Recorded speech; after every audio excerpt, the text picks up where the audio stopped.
Good evening, everybody. Welcome to NAHT's critical online briefing for all our members across England.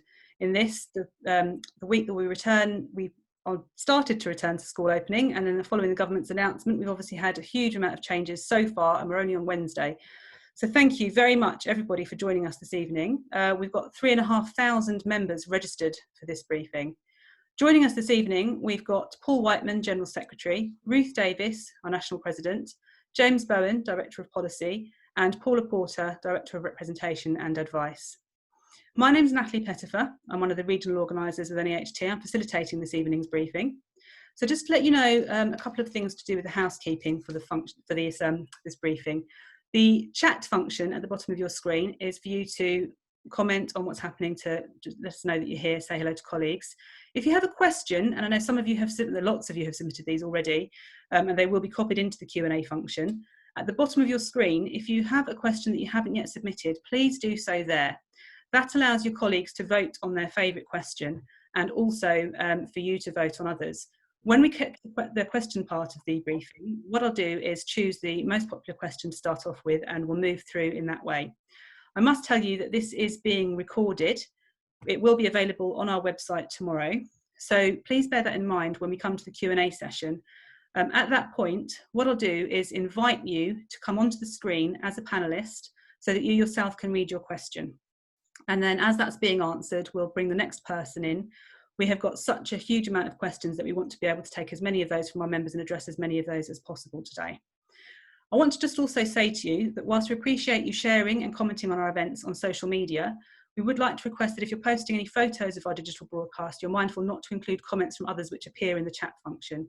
Because during these challenging times, sharing personal views with like-minded others can be cathartic and empowering, and we would prefer that those comments stay within the community of the audience. So thank you for your understanding.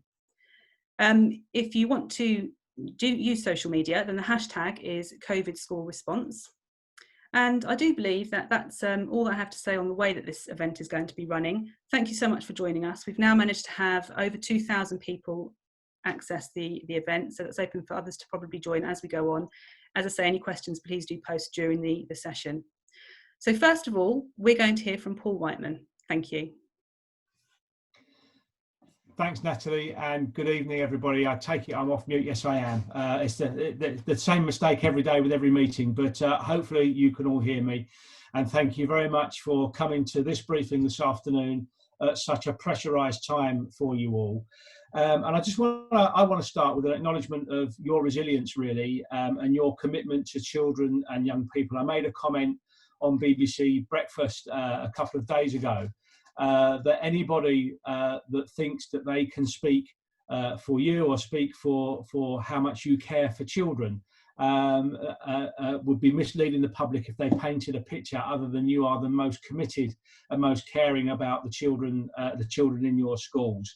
And there is still a little bit of that going on social media. And I just want to say thank you for not rising to that.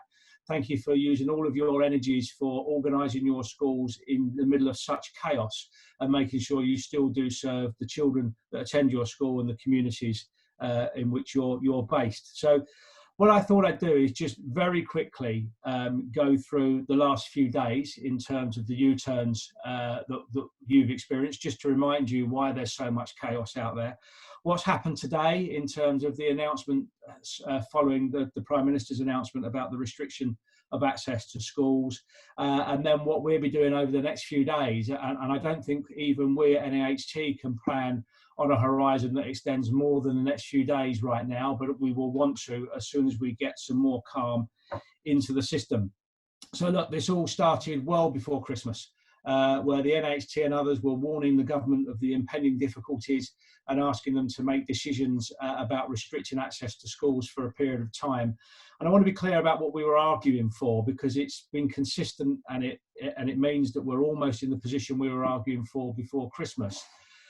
We were asking for a determined period of time to extend the closure of schools so that we could get systems in place for protection and we could have an orderly return to school that would be a sustainable return to school. This wasn't about just extending the holiday or putting a fire break in. This was about making sure that we could reassess what schools needed to move forward, reassess how mass testing might be rolled out and properly supported. And I mean, by properly supported, I don't mean just administered by school teams. And all of that was going on, and we were predicting that it would all collapse at some point in the very near future. I can remember saying to the schools minister some 6 weeks before the end of term that it was the return to school in January was at risk and it was very fragile, and unfortunately that has come to pass.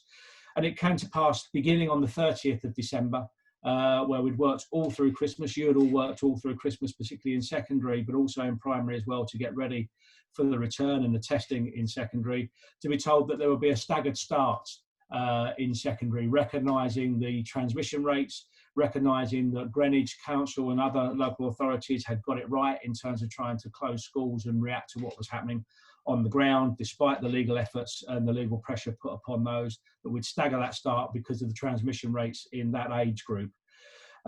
We also learned that the hotspots that had been published by the department on the 30th of December were inaccurate, and they didn't have control of where the issues were. That was rather concerning. But then by the next day, the 31st, the promises that setting up mass testing in secondary school was an offer to schools, it suddenly became mandatory. And just making something mandatory doesn't make it any easier to deliver. And there wasn't any more support in that message coming forward either. So chaos was continuing. By the 1st of January, contingency plans, we learned that there'd been long-term contingency plans ready for the acceleration of infection in schools. I can tell you, yes, those contingency plans had existed for quite some time, but they were put together before tiering, and they were put to one side once the national tiering strategy had come into place, and they suddenly had life breathed into them again, as if they'd always been there and ready for these circumstances. But we had the contingency controls, which were relied upon to close all schools in London. But what the government couldn't explain was why there was a different approach in secondary schools and some other schools in tier 4 areas that weren't being closed as well, to stop the infection spread in those communities. On the 1st of January, we learned that SAGE had advised that to help with getting the R number down, schools should be closed, and the government couldn't explain it. And that's when we got to the position of trying to work with government, trying to advise government, trying to warn government, trying to give freely of your expertise wasn't working. And we launched our legal action that I know Paula Porter will talk about this afternoon as well, to really put the government to task to explain the decisions it was making and why it said asking you to keep your schools open was safe. We're yet to receive a full answer on that, but as I say, I'll let Paula talk about that in some more detail later on. And that also happened around the same time that our colleagues in other unions were talking about relying on statutory health and safety requirements. Section 44 has become the shorthand terminology for that on the 3rd of January. And then we know that as chaos continued, we had the announcement, I'm losing my days now, was it the 4th or the 5th, the announcement from the Prime Minister that we would finally see sense and restrict access to schools. But of course, we still have the chaos in maintained nursery schools. Any colleagues from maintained nursery schools on here? We had a meeting with you last night. We've got some difficulties for special education and alternative provision, which I know we'll be talking about throughout this and other broadcasts, and we're lining up advice. And you're going to have to forgive me, these things are moving so quickly. I may have members of the team on the call that will tell you that there's advice already out there when I'm expecting it, because I know we're writing it and I know we're checking our understanding with government literally as these briefings are taking place. So that's coming too. And something that's emerging since the Secretary of State's statements today is the pressure that's on the key worker list and the key worker definitions. You'll remember way back in March, we had the same difficulty, that the key worker list covered everybody, I think, but trade union officials. And why I wasn't on that list, I don't know.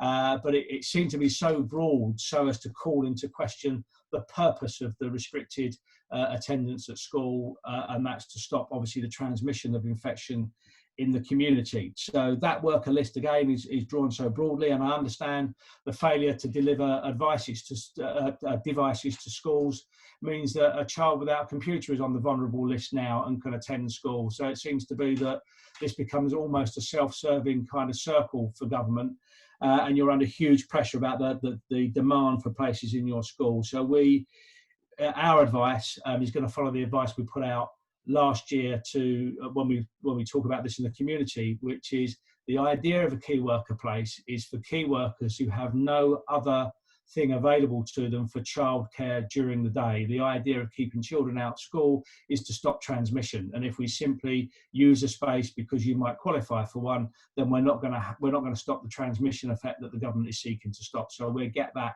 clarity out there as we did last time, and that's the clarity that we expect you to use on the school gate as well, to try and get control of how many children you have in school. But moving to today, you would have hoped the Secretary of State had a moment today when he could have announced to the profession that he really wanted to work alongside the profession to find some solutions. No matter the chaos and the failings of before, let's take the break in activity or the restricted activity in schools to create some space to try and find some solutions for a return beyond February. And whether that's February or March, no one can really reveal right now, but certainly beyond February in any event.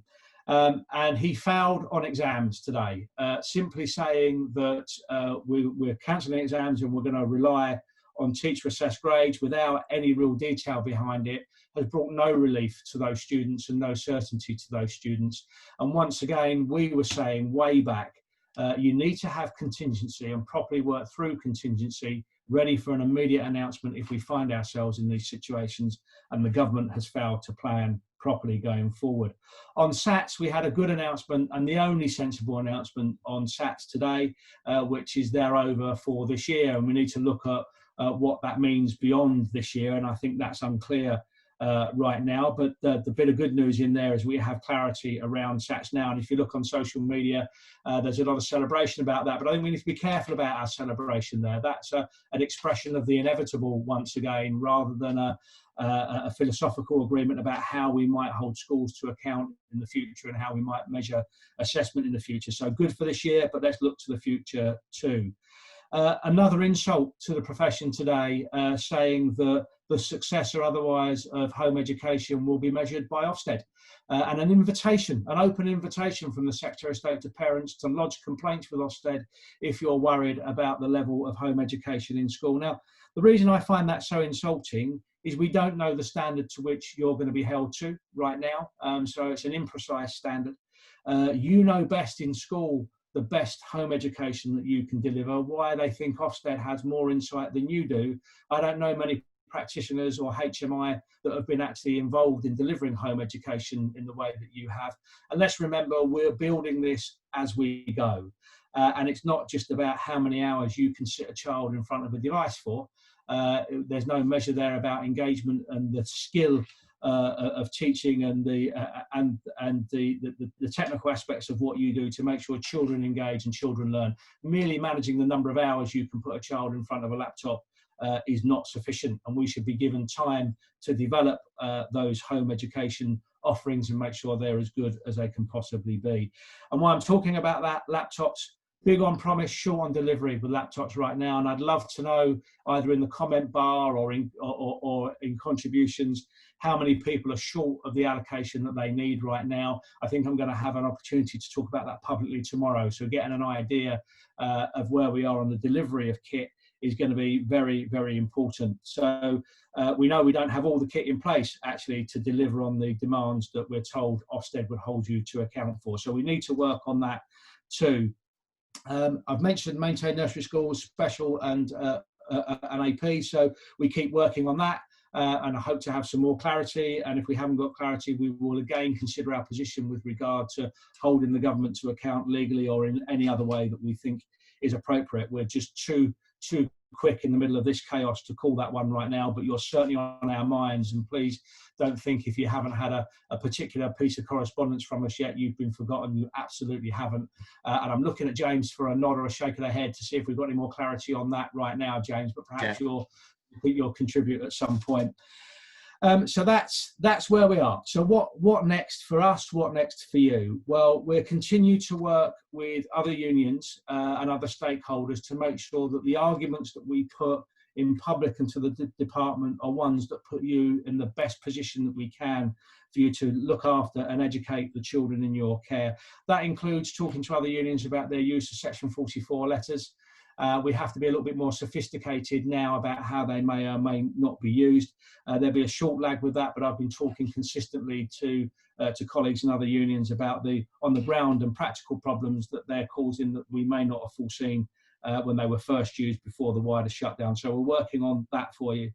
We've got our judicial review actions in England and in Wales at the moment. I understand we've had a reply in Wales and we're still working on the one in England. We won't be able to bring those to fruition today, but I'll let Paula talk a little bit more on those, about what the basis of it was and how we're going to use those going forward. So that's still pushing government, but now it's about what's important for us, and it's making sure, as it's always been for you and always been for us, that the children in your care and the communities that you serve are paramount rather than the headline that the government wishes to chase. So we want to engage with government again on a settlement with education that makes your job doable in the future, right now in terms of home learning, and then what it looks like when we begin to build a return. So therefore, if we need to talk to the government about mass testing, if that still has a role to play, I think we need to assess whether there's still a strong role for mass testing to play from February onwards. But if that's to be the case, I note what Gavin Williamson said about all the work we've put in secondary not being wasted, but let's not repeat that hard work again if it comes to primary. Let's make sure that we get properly supported in secondary and properly supported in primary schools as well. Vaccination, we should make sure that school leaders and teachers and their teams are high on the list for vaccination. And that's quite a difficult thing to argue right now. I've had some representations from members that say, look, I understand why that argument's there, but are there people that should be in the queue before us if vaccination is really to save lives? And I think what I say to that is still in education, until we get some better and renewed systems of control that deal with the new variant of the virus, it is still only education where we're packing large numbers of the most virulent groups into small spaces for very long periods of time, with school leadership teams and teachers with no PPE and no other protection. So it seems to me that vaccination is the only real protection that we can bring there, but that's something to argue for and something to consider further. We need to make sure those systems of control are in place, the right PPE is there as well. But as well as that, making sure you're not worried about money. I know that there are people on this call that will be saying, once I get out of this chaos, I'm going to have to think about how I structure my team from February onwards to make sure that the books balance. That shouldn't be a consideration in schools right now, and it works against beginning to recover the damage done to children. And I think that's the phrase we're going to use now, the damage done to children's education, rather than this vague concept of catching up to what the amount of damage that's been done can't be easily quantified or recovered just by catching up to a single year. So you need proper support and the agency and freedom to deal with what we discover when we get back to school, and how we deal with the damage done to educations over the longer term, rather than some false idea that we can have everybody back to standard within a few months. That's an ambition that we would all share, but one that I think is beyond our grasp without the proper support and time to do things. So it's time for a bit of statesmanship from us as well. I think we can have some satisfaction that we've moved government or helped move government to the right place.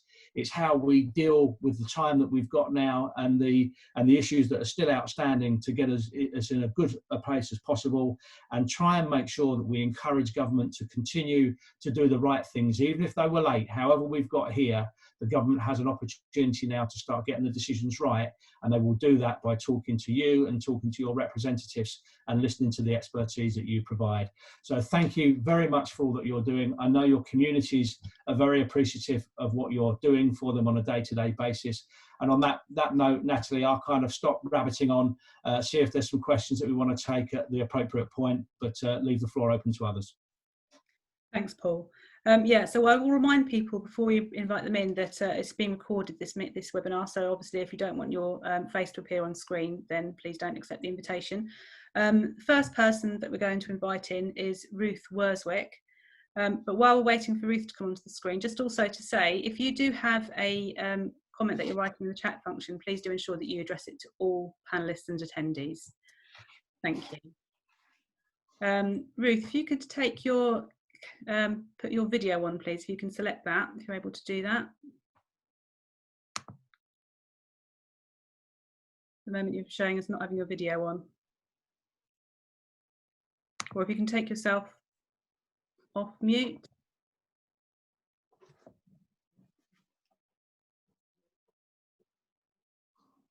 Right, I think what we might do is come back to Ruth then. I could read her question if it continues to be a problem. We'll go to the next person. We'll see if Ruth joins us at the same time. Then if we can hear from the next person on the list. Actually, the next question was the same kind of topic. So I think if we probably jump down to Michelle McNamee. Hello. Ruth. We've got Ruth. Great. Ruth. Sorry, I don't know what my computer's doing at the moment. I'm sorry. That's fine. I just wondered if during the last lockdown, we were recommended there should be no more than 15 children in a bubble or in a classroom. I saw that the NEU yesterday was suggesting there shouldn't be any more than 8 in a class. Do we have any recommendations? Has the government released anything? We've been working to 10, but we're under such pressure from parents to increase because more parents want their children in. Do we have any advice on that? So, colleagues, if I'm wrong on this, if something's happened today, stop me halfway through this. But no, we haven't got specific advice on bubble size right now. I mean, I think the whole approach of government is trying to have their cake and eat it at the moment by saying that schools are safe, but we need to close them because they're potentially vectors of transmission. And it seems to me that the demand you're suffering, that's putting your bubble sizes under demand, doesn't match with that. So the first thing to do is obviously have those conversations with parents about who really are key workers that need a space, and see if we can get some control that way. The second thing that we'll be doing at a national level is trying to establish from Public Health England and others what the public health advice is around bubble sizes rather than what suits the government's objective in terms of looking after children. We don't have that for you yet, unless I've missed something in all the meetings I've been in, but certainly it's a key and urgent question. James? Yeah, I was going to just add to that, just to let you know, we've asked that question of the DfE first thing this morning, because you are one of probably hundreds who have asked that, and we haven't seen that number published. So we've gone to them and said, what is the number? What is the limit on bubble sizes that you deem to be safe based on the advice you're being given from Public Health England? Because it's not reasonable for us or for you to be able to come up with that number without knowing what the scientific advice is saying. The other thing that I think is linked to that, you may remember during the first national lockdown, there was talk of an overall figure of about 20% being in schools. And there was confusion within the government itself, whether or not they meant 20% per school or 20% nationally. And it was Matt Hancock who came out and talked about that 20% figure. Now, we've also asked them about that and said, how many pupils you think should and could be in school at the moment? Because we're hearing reports of 50, 60, 70% of pupils in school because of this huge key worker list. And we're saying, can you tell us, is there an upper limit? Otherwise, clearly what you're going to do is totally undermine the whole purpose of a national lockdown if we're having such large proportions. So we're on the case both in terms of individual bubbles and overall numbers. I wish I could tell you they've given us an answer. They haven't yet, but we will carry on asking the question. Thank you. Thanks, Ruth, for coming on with that question as well. Thank you. The next question ties in with Ruth and also sort of merges with the following question. As you can imagine, we've got so many to get through. So I don't know if we're able to get Michelle McNamee. Yeah, she's here to join us. Again, Michelle, if you're able to take your video off, show your video, that would be great, and unmute yourself. If I can ask everybody who's called in to try and do that as we go through. Yeah, sorry, hopefully you can hear me. Yeah, we've got Michelle. Hello, it kind of links in really with what people are saying. It was really just about whether we know when the DfE guidance, with all of these lovely questions that we've got, may be answered. So in terms of bubbles, and also I did ask a second question, which if I could throw in, about we're a maintained school with 2 nursery classes. Am I expected to be open fully for them? Because I'm not planning on, and would the NAHT support me in limiting the numbers in our nursery classes? So I'm going to dodge that a little bit and ask either James or Paula to pick up on that, because they're the ones that build all of our advice for us. So they're going to have more up to the minute detail on that, and it is literally changing by the minute. So forgive me for not answering that, but I'm hoping I'm not dropping James or Paula into it there. I'm happy to come in on that, although yes, you're definitely dropping me in it, Paul, and I will remember that. On the first one, in terms of guidance from the DfE, we have been told to expect some more guidance, and today I'm looking at my watch and we're at 5 o'clock, and I don't know if you've seen it, but I haven't seen that guidance. The million-dollar question is, will it answer all of our questions? I don't know, I haven't seen it. I can tell you we have put all the questions that you've been put to us to them. So I'm hoping certainly for some more clarity, and we're particularly hoping for some more clarity around issues like the vulnerable pupils in special schools, for example, which is a real issue. So we've put all of those to them. So they do have a habit of publishing it late at night, don't they? As we've all come used to the kind of 10 o'clock at night publication. I wouldn't rule it out. But yeah, hopefully today. On the issue of nursery schools, there's a real problem here because they're putting out real mixed messages. Because what they've said, isn't it, that basically that if you're in the early years remains open to all children, which I think we're all very concerned about for all sorts of reasons. We were told by the Department for Education, I think it was Monday night, and forgive me, I lose track of the days, but we were told that if you were a school with a nursery attached, so nursery in your as part of your primary school, that the head teacher would have some discretion around that and could look to go for key worker and vulnerable. And you'll see that's why we've actually put that in our advice, because that's what we were told. We have subsequently seen local authorities coming with different approaches. It seems sort of about half and half. Some saying yes, you can do that, and some saying no, you can't. So what we've gone back to DfE and said that needs absolute clarity in today's advice, because we are still going on the basis of what you told us, which was that head teachers would have that discretion. Frankly, if they reverse that, I think we'll be challenging that and say we don't reverse that overnight. You've given that in good faith, and we're working to that for the time being. Maintain nursery schools is slightly different. We had the conversation last night where it appears they've been given the opposite message, which is that they can't have the flexibility in maintained nursery schools, but we're pushing very hard to say that they really should be allowed that flexibility to do what's right to keep their community safe. So again, it's another one where I'm sorry, I wish I could give you a definitive, this is the answer, but that's what we've been told. That's the advice we're giving at the moment, and we're sort of making it very clear we need that clarity today. Thank you. Thank you. Thanks, Michelle. The next question is quite a different tone to it. It's not so much the practical advice for the schools. Tim Priestley, if you're able to come and ask your question. Thank you.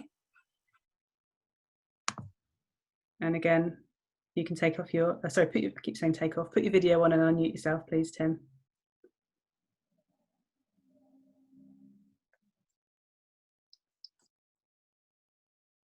Just while we're waiting for, I think Tim's here. Hi, Tim. Yeah, sorry, a few technical issues there. I'm sure I'm not alone in this, but at every turn I've been not shocked anymore by the decisions that have been made by the Secretary of State. I'm just wondering if there's any value in us proposing, or me proposing, a vote of no confidence in the Education Secretary. Today in Parliament he mentioned that he was thanking the teachers and the head teachers, and it sort of sends a message out that we are supportive of the government, and I think many of us are finding it's really difficult at the moment with the U-turns, with the last-minute decisions that are being made. I have no confidence in the Secretary of State. I wonder if there's any value in members proposing that and putting a vote of no confidence in. So Tim, thanks very much for the question. And actually, I think my answer is don't let's not waste the energy in you raising your hand on that one. I've been saying it for quite some time that the profession's lost confidence in government, not just this Secretary of State, but in government. And I think the way education has been dealt with, it doesn't just sit in the office in terms of the Department for Education. It sits at number 10 as well in terms of the breadth of control and interference in what you do in education. So I've been saying that publicly for some time. I will be saying it again tomorrow if I'm not dropped from a slot on television that I'm supposed to be doing tomorrow as well. So we don't need a vote to do it. I think we just simply assert it, because the whole point of us going to court to ask for the information that we need as to why they say it was safe is because we don't have any confidence in the answers that we're given. We're given waffle, we're given spin, and we're given assertion rather than the detail that you need and the support that you need. So I'm alongside you. If you want to couch it into a vote, help yourselves. But I think we've said it and we'll continue to say it. And I think we need to say government, because I don't think it rests on an individual shoulders. I know that you all think that he's absolutely incompetent. I have no kind of confidence that the next person that would follow would necessarily be any better with this government. So let's make the point that we think the government's dealt with it badly, make the point that the government has lost the confidence of the profession. And what's important now is how they rebuild that and how they listen to you and work with you to rebuild that confidence so that you can look after the communities that you serve and the children in your care. So the expression of frustration, I'm absolutely alongside with. I'm happy to state it with or without a vote. But actually what we need to do is make sure that we now hold them to account and hold their feet to the fire on what follows. And I've got no confidence, if you like, that they'll be equal to that, but we've got a moment to call for it, and that's what I'm certainly doing today and tomorrow. So I hope that's helpful. I hope you're reassured that we share your frustration at headquarters, and no doubt all of your fellow members do as well. I know they do. Thank you, Tim. The last question we're going to take before we hear from Paula Porter is from Ben Levinson. If you'd like to come in, Ben, and again, if you could unmute yourself and show your camera. Thank you. Hi, yes, thank you. So I guess to echo a lot of what others have said, really, in terms of this afternoon's statement, and someone's just posted the updated guidance about increased expectations on remote learning. Not dissimilar to what Tim said. I mean, I guess, what is the proposed challenge back? Because, Gavin Williamson today, despite all of the last minute decisions and everything else, having to come out today and seemingly encourage parents to go and report schools to Ofsted when schools have been scrabbling around following a last minute decision to get laptops out, to get home learning running. We're seeing schools with 40, 50, 60% of children in school, staffing that and then staffing home learning. The impact of that on workload and on well-being of staff is just horrendous. And at a time when, tomorrow we're reinstating clap for carers for the NHS, which absolutely, who are doing a fantastic job, but almost in the same breath to be attacking schools in that way, somebody who should be our greatest champion at this time, is disgraceful. I'm not sure if I've asked the question, but I'm still incensed about what happened, if I'm honest with you. But yeah, what I guess what's our response? Well, yeah, I share that anger, and as I was writing notes as the Secretary of State was speaking, I did literally drop my pen at the suggestion that Ofsted can somehow come and inspect your home learning provision with any more insight than you've got right now. I mean, what I think the government forgets is we've never considered long-term home learning for students en masse before. We've never had this challenge before. It's not something that you dealt with when you were at university. It's not something you dealt with in your training, and yet you're using all of your skills and experience to deliver the very best packages that you can. And also this fixation that somehow, just by saying you should deliver 3 hours to primary school children and 5 hours to secondary age children, somehow is the right measure. When there's so much more sophistication to dealing with individual young people and how they learn, what they respond to, how they engage. The one thing parents have learned over this is just how difficult it is to get their little darlings to engage in education, actually, and just how skillful you are at the jobs that you do. So I think it's an affront. I think it's an insult, frankly, and I think it's an insult that he will come to regret in time. If we try and understand where they are politically on it, we can see that education is in absolute chaos, and it's attracting flack even from their own party in government at the moment for being in absolute chaos. So what do politicians do when they're under fire? They run to the safe ground, don't they? And the safe ground is the false narrative of lazy, whinging teachers, nothing will ever be enough for them. That's the false narrative. It's the one you can read in the Daily Mail and the Daily Telegraph on a regular basis. So our job in response is to counter that and to just remind people, your communities know this already, but to counter that and remind people just how hard you're working, and to begin to expose the questions about, well, what is it Ofsted think they're going to inspect? Why do some HMI that haven't been in the classroom for quite some time and haven't been engaged with the development of home learning got more insight than you on what's working and what isn't?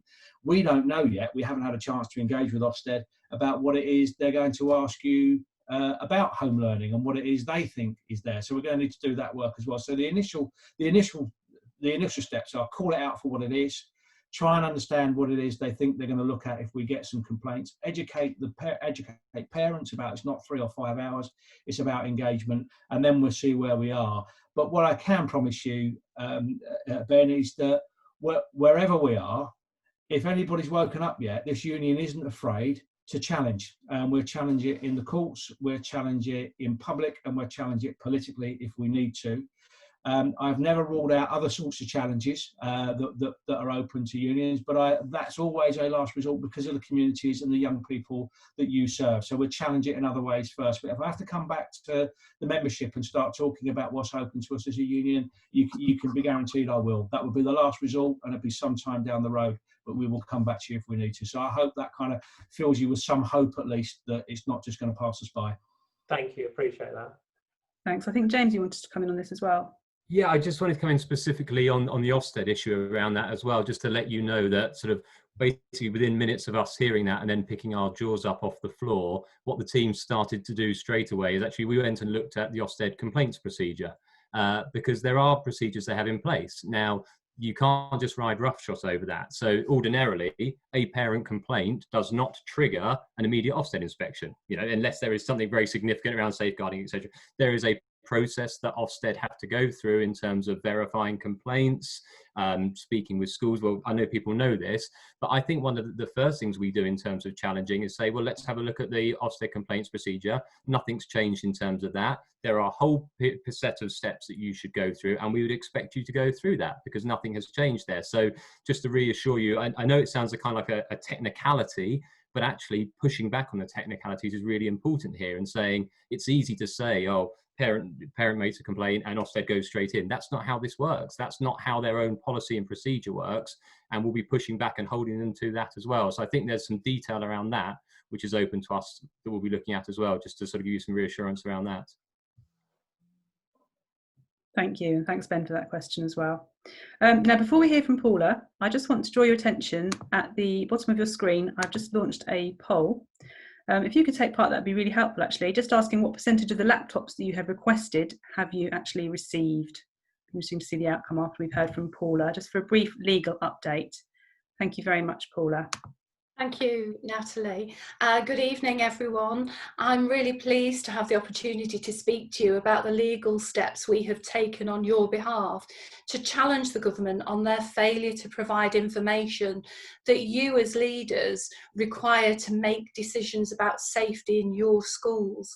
As Paul has said, on the 1st of January, we took the first steps in the legal process for a High Court judicial review. We had to move extremely quickly as it looked, as you know, like the government were not going to act. But I do think it's important that now we have the time, we step back and explain the basis of that action to you. We were extremely concerned that the published information from the SAGE meeting on the 22nd of December last contained no solid scientific evidence regarding the impact of the new variant on schools. There is nothing in the minutes that outlined the risk to pupils and teachers of maintaining in-person tuition.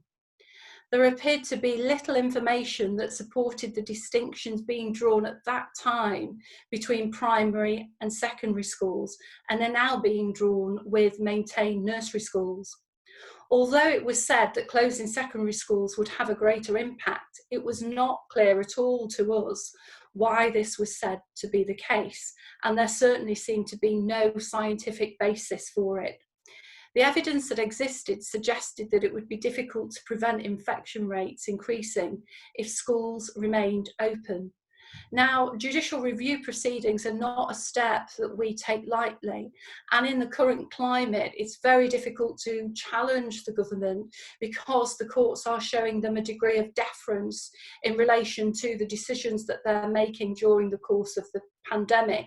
So we really had to consider our position and our options very carefully. And we accepted and took a very measured approach, actually, and supported the contention that it's important that schools provide face-to-face tuition where it's possible to do so. But we argued that it's not in the national interest for school to reopen when it is unsafe to do so. Quite a common sense approach, but not in the face of the resistance that we were receiving from this government. We also argued that the assessment of the risk associated with reopening schools and how to manage them is simply not a matter for central government. And that was our principal argument that we would hope would distinguish us and set us apart and persuade the courts, if we had to resort to court action, that we were taking a very balanced and reasonable view. We argued that head teachers are subject to a range of legal obligations that require them to assess risk.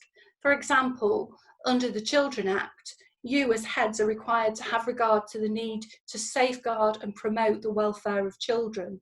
There are also both common law and contractual obligations that require you to safeguard children in your care.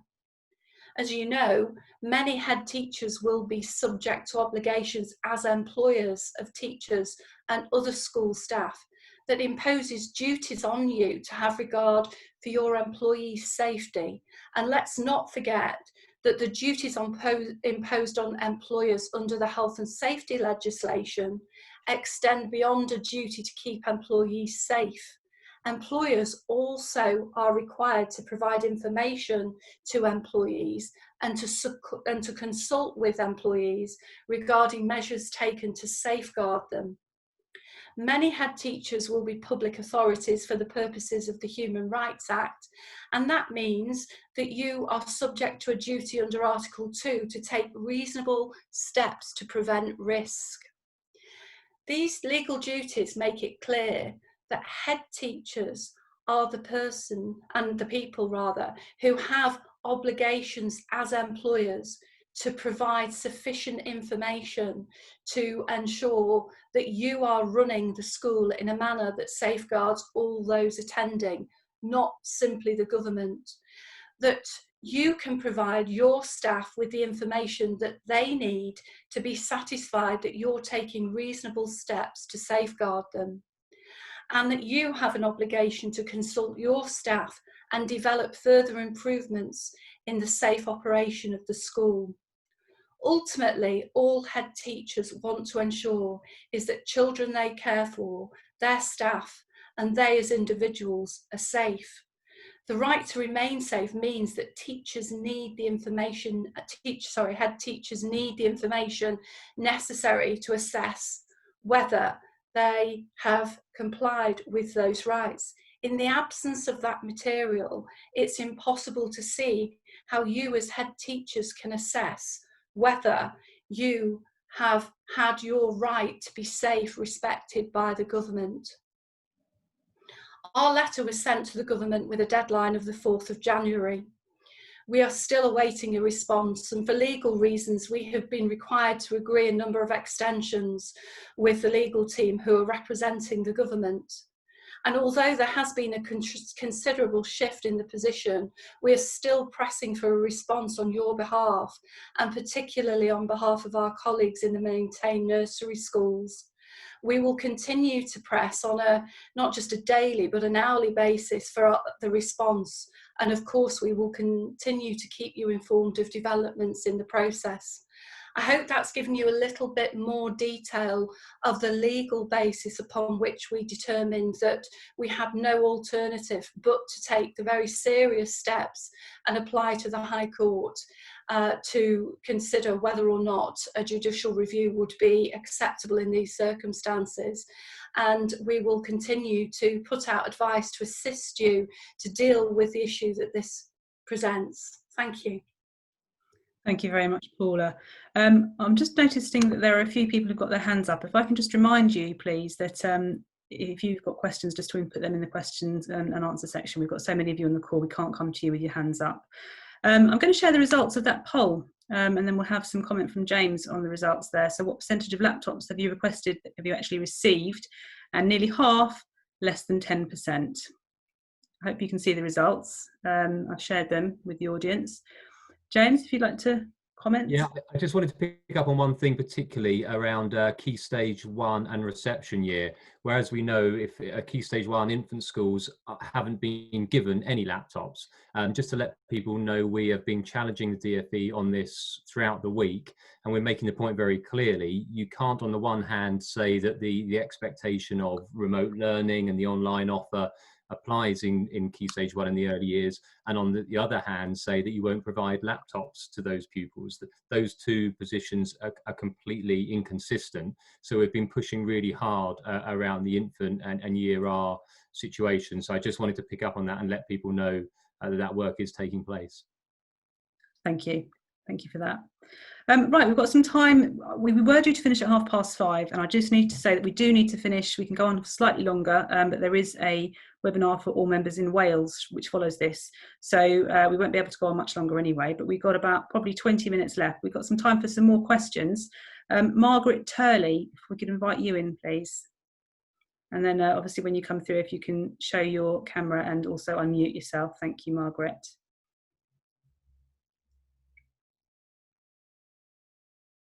Hello. Hello. Right. Can you hear me now? Oh, you, Margaret. Yes. Nice to see you. Yeah. Mine was just about whether we're getting any further with getting us closer to the higher up the list for vaccinations, because obviously, as we've been saying, I mean, I'm in a maintained nursery school, but also special schools, particularly, as well as all other schools. We do in very close contact with children with no PPE and sort of lots of children. So that was just my question really, of where were we on that? So I'll just with a nod or a shake of your head, James, has anything happened since we last spoke on this?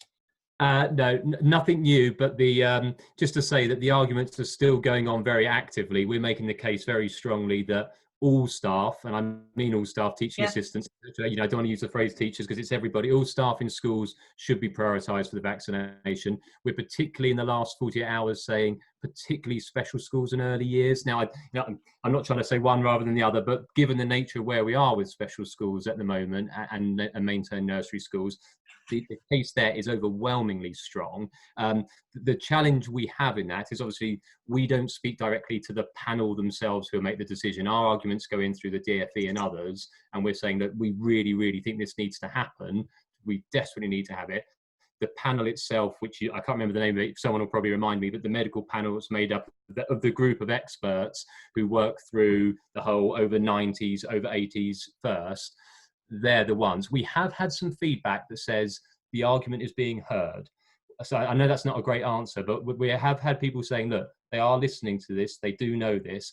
I think in terms of schools being prioritised before people over the 90s or extremely clinically vulnerable, of course, is not going to happen. And I think probably most of us would say, well, that's right, we understand that.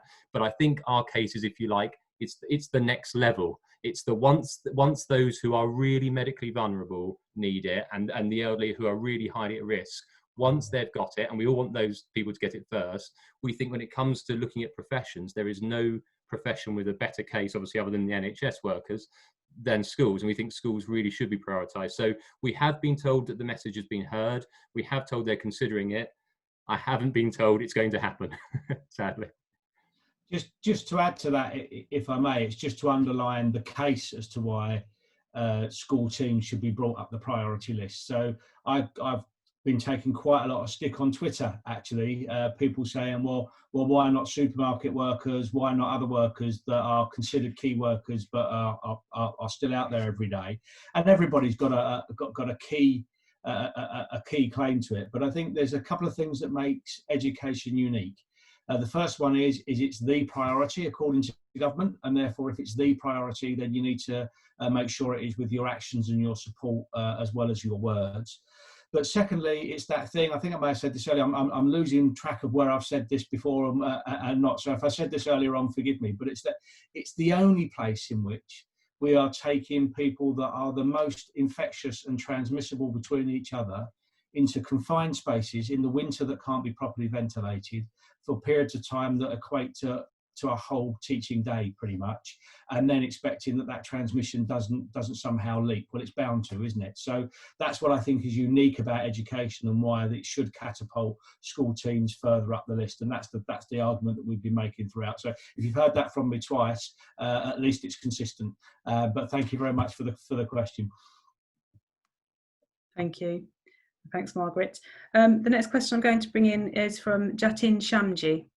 You're able to come onto the screen, and again, unmute yourself. Thank you, and if you can share your camera as well, that'd be great. Thank you.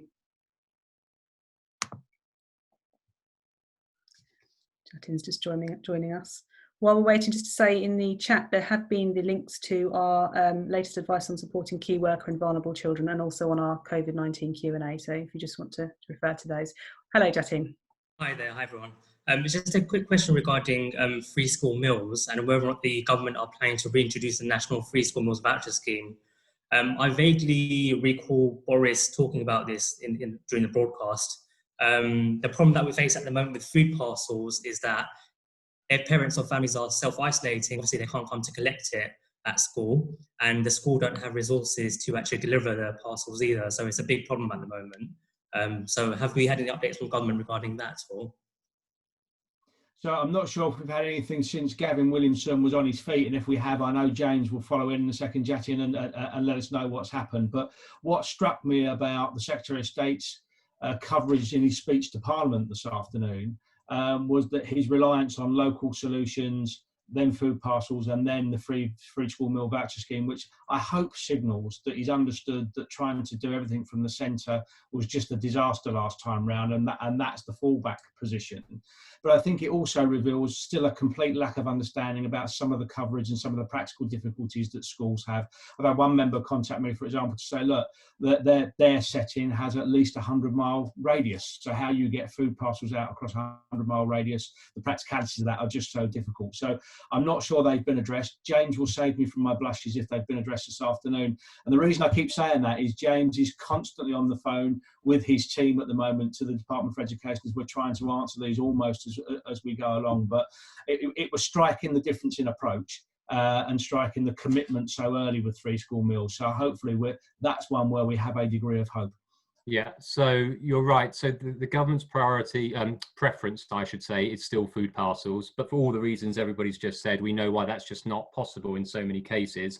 They have said this afternoon that there will be a free school meal voucher scheme again. My initial immediate response was, please don't tell me it's the same one as last time. I won't use any individual names here because I'll probably libel myself. But what we've been saying is, wouldn't it be far better to allow schools to use the voucher schemes that they've got in place, that they've already got set up? Do we have to go through that process last time? Which, let's face it, wasn't a huge success in terms of the admin side of it. I'm choosing my words very carefully here. But yes, we have been told, yes, there will be a voucher scheme. The big question is what form it takes. And our preference that we've expressed is that schools should have the discretion to use the voucher scheme that works for them rather than a national one that potentially doesn't. Thank you. Thank you. Thanks for your question, Jatin, as well.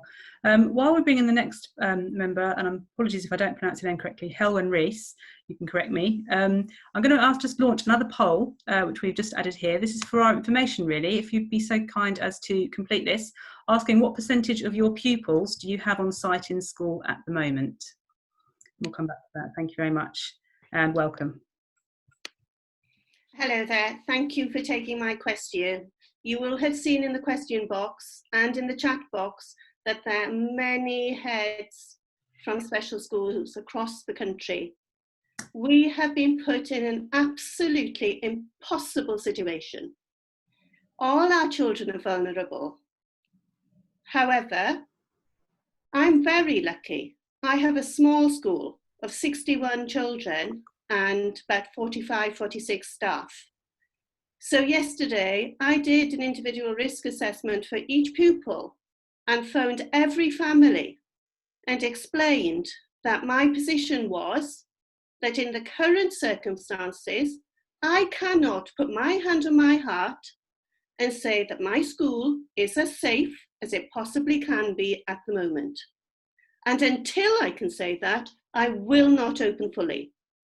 And I am prepared to put my professional reputation on the line because my priority is my staff and my pupils and their families' safety. Now, I'm really proud of our remote learning offer, which has been terribly difficult because my children are deaf and many of my staff are deaf. We have to stop this nonsense that just because you have an EHCP, you are vulnerable and you have to be at school. That is offensive to me. It is offensive to my families.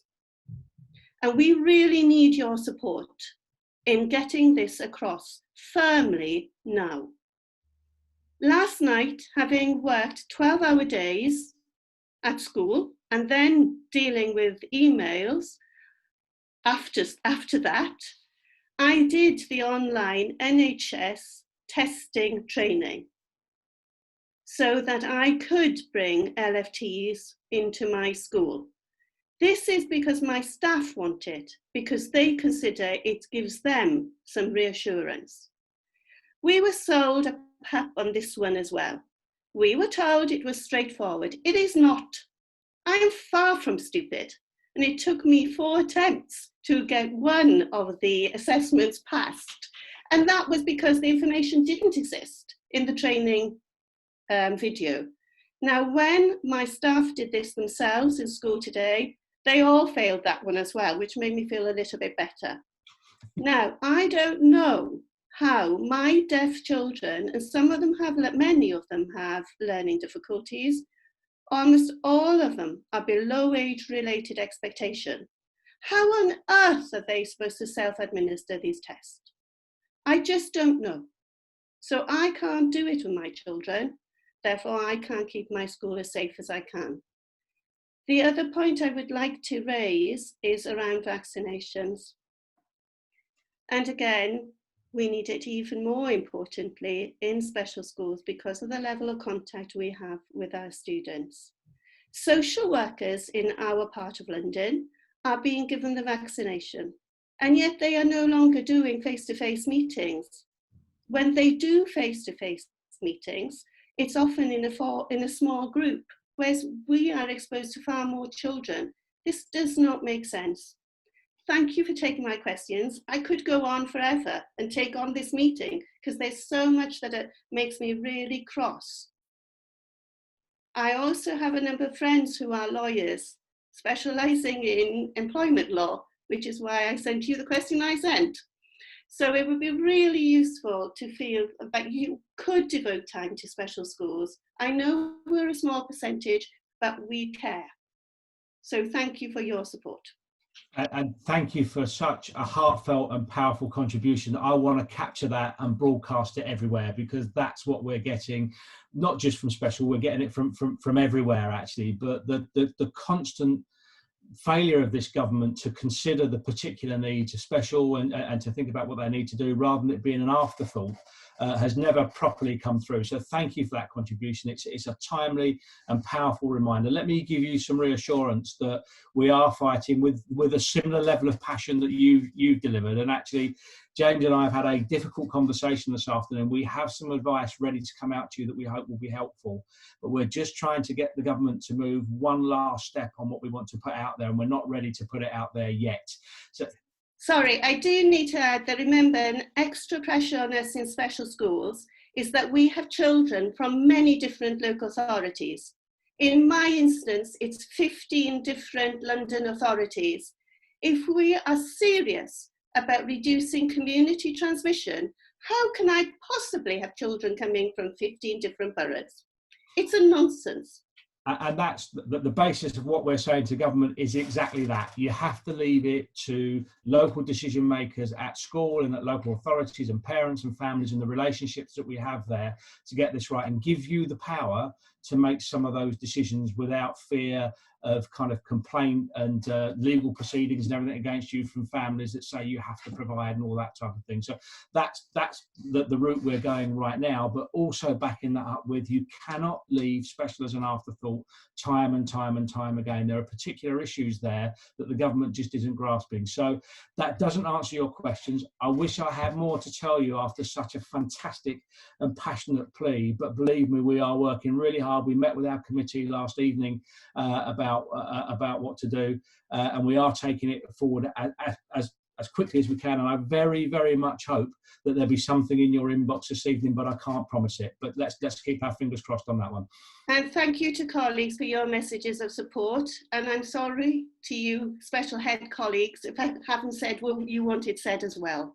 But my email address is simply head@blanchneville.org.uk. And if you want to get in touch, please do. It's really important that we're there for each other. Thank you. Thank you. And just to add on to what you were saying just there as well, if anyone's interested in, once things have slightly calmed down, if that's a point that we can reach at some point, in becoming an official with NAHT and supporting colleagues as well in that way, then there's a link which will be put into the chat shortly as well. Just to pick up on the work that we've been doing as well with NAHT, launching the APPG for SEND, working to make the voice heard in Parliament, and also, as Paul mentioned, the SEND committee met yesterday, and the chair of the committee, who's also head of a special school, Marika Miles, has been working with us to try, and we are committed to getting a sector-specific briefing together, special schools, alternative provision and PRUs as well. We'll be announcing details of that within the next few hours. Now, before we go, we were hoping to hear from our national president, Ruth Davies, but we seem to have lost her. So I know that James was hoping to very quickly just say something about COVID testing. If you could just fit that into a couple of minutes, if that's possible, James. I'll do my very best. Yeah, only because I noticed it came up. There's so many I'd like to comment on, but the COVID testing one is an important one. I think just to mention, our view is out there, and it's quite clear, which is that we don't think that schools have the capacity, or that it's the job of school staff to be doing the COVID testing. We've for many months been saying there is a role for COVID testing in schools, but we don't think that can just be simply handed over to school staff. And I think the example we've had just now explains perfectly why. This needs to be overseen by people who are trained, who know what they're doing. There needs to be medical oversight, and there's concerns for us in terms of sort of liability and what have you. I'll try and keep this short. In terms of there are two specific aspects to the lateral flow testing I wanted to comment on. When it comes to lateral flow testing being used as a screening tool, where we're talking about using it to pick up on people who will be asymptomatic and otherwise don't know they've got it, and then telling those people to isolate, so for staff, etc., we think there's definitely something in that if it's done properly by the right people, because those people would otherwise be coming into school. And actually, even if the test isn't hugely accurate, even if there's mistakes, well, even if you're only picking up 50%, that's 50% who otherwise would be going into school. So in that side of things, we're quite supportive. Where we're really very, very concerned, and where we are really kind of coming out and criticising and challenging, is the use of lateral flow tests as an alternative to self-isolation. And the government's suggestion that if there's someone who has a positive test, the rest of the bubble keep coming in as long as they're getting negative lateral flow tests. We are saying that is not okay, because that's where the level of accuracy becomes a real problem, because those are pupils or staff who otherwise would have self-isolated, who are now coming into school. So we are absolutely not okay with what they call the serial approach as an alternative to isolation. We don't think those tests, from what we've seen, have been proven to be accurate enough to be used as an alternative to isolation. I probably should have said a lot more detail, but I'm no time's against us, so I'll keep that as brief as I can, just to let people know we're on that one.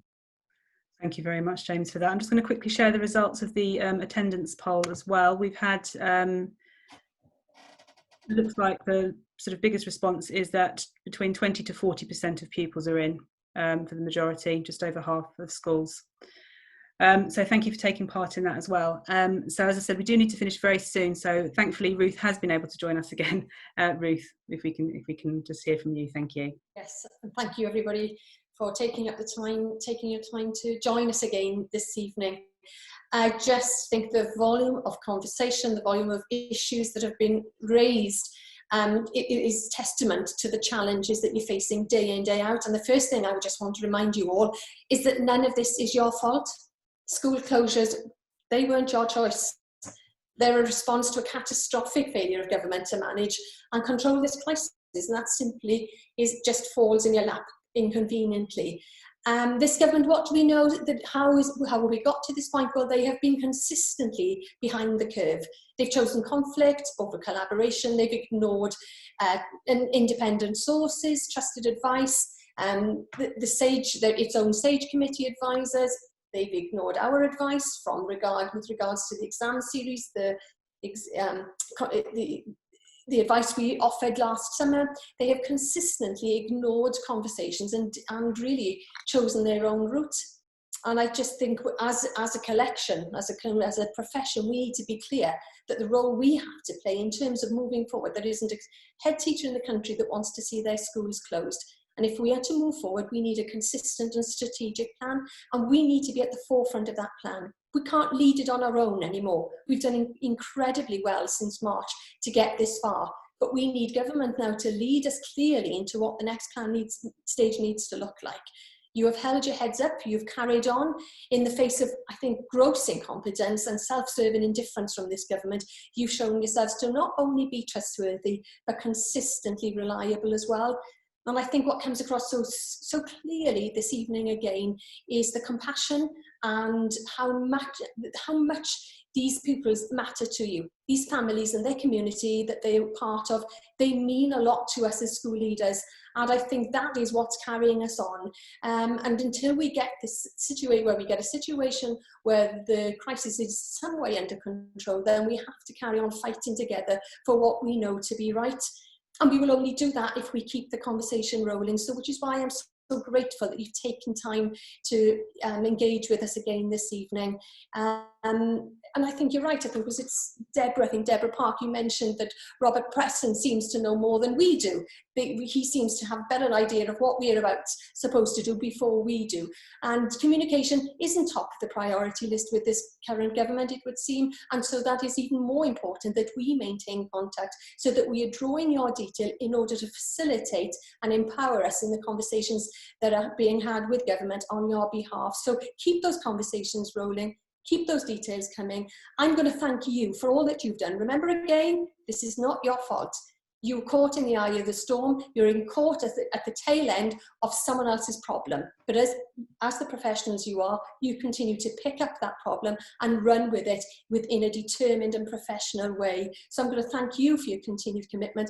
And on your behalf, I'm going to also thank the team some of whom you see on the screen in front of you, the magnificent job I'm sure you agree that they do on our behalf every single day, both in visible contexts such as this evening, but also the hard work and the detailed work that goes on behind the scenes every single day. So thank you again for your time, and as I said, keep those conversations rolling, keep the details coming back to us, because we really are stronger together.